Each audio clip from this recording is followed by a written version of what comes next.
Hello there. Are you in your late 20s to mid-30s? Do you work overtime or overnight, not spending any minute or hour working on your Instagram? Do you want to improve your Instagram life? Do you want to stand out amongst your friends as the best Instagrammer among your barkada?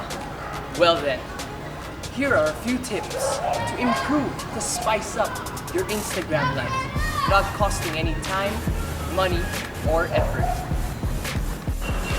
Most of the time, as a late 20s to a mid-30s adult, you're given about 20 hours, 24 hours to do whatever you want throughout the entire day.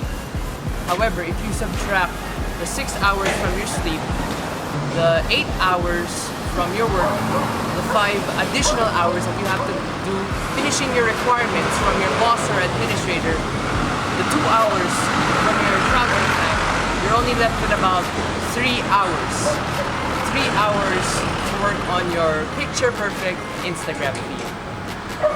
Now, I'm not a mathematician or anything, but 3 hours is quite a long time to work on your Instagram photo, your picture-perfect photo. Are you willing to spend those 3 hours just working on that picture-perfect Instagram photo? Well, I'm not. That's why here's a little plan, a little scheme for you to spice up your Instagram photos in just 2 minutes.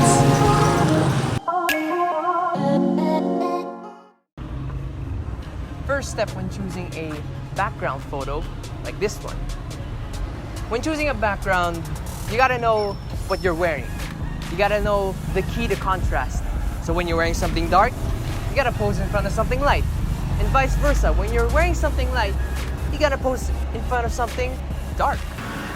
For your second step, you gotta know what kind of mood you're in. If you're feeling a little bit angsty or grumpy or anything, mad, then you gotta pose that way. You gotta get a grunge type feeling, get a mad type feeling. For example,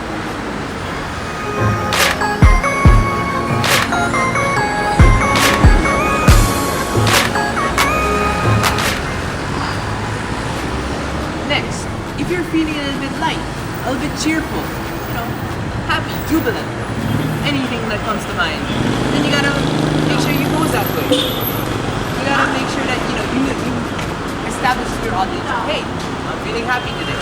For example,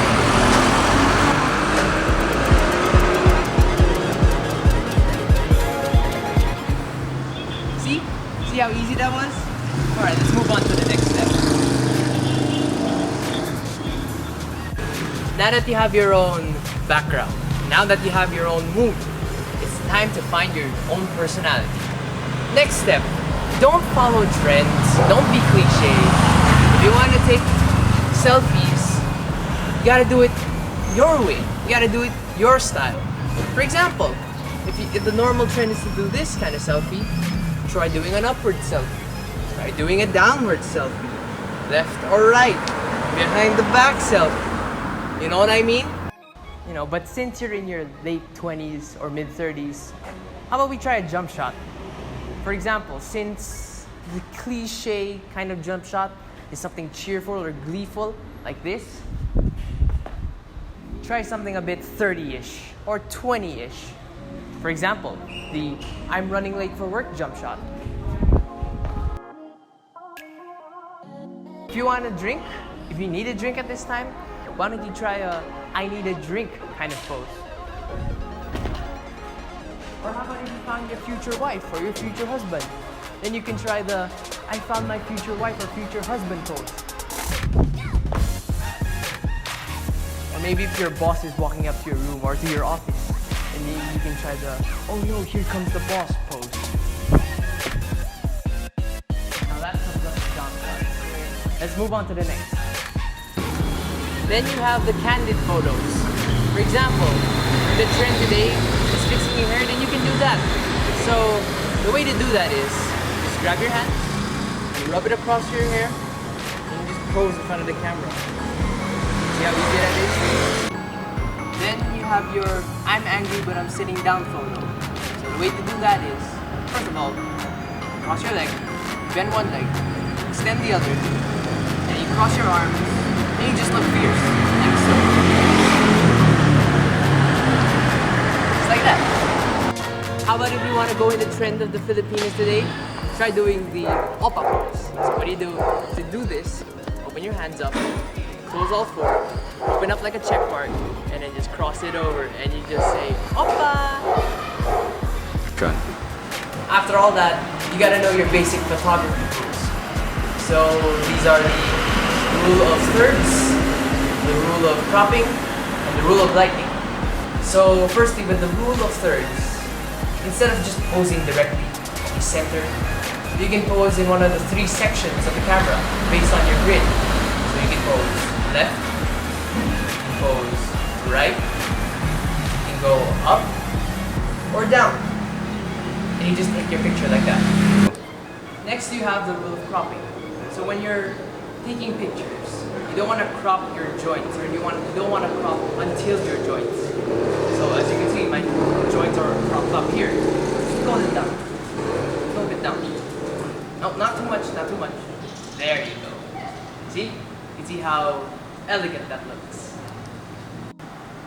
Lastly, you have the rule of lighting as your final basic photography skill. So when you're taking pictures, you don't want your pictures to be too dark, or too light, or somehow dark, or somehow light. What you want to do is hit the right spot, the middle spot, just like that. So the last and final step, and this is the cornerstone of everything that you will learn today, is that you be yourself. No matter how many comments you receive, how many people are shaming you because you're 29 going on to 30 and you're posing like this and you're taking all these tips just to get a good Instagram photo, don't be ashamed of that. In fact, don't listen to them. The most important Instagram photo, the most beautiful one you will take, is the one that you took yourself. It's something that you did not follow along. It's just something that you have crafted, yourself, and that you are proud of it. And that you are proud that you are 30, flirty, and thriving. So in summary, you learned how to take a good Instagram photo by choosing your background, by taking into consideration your mood for the day, by choosing what pose you wanna flaunt out, by learning your basic photography skills, and lastly, by staying true to your personality.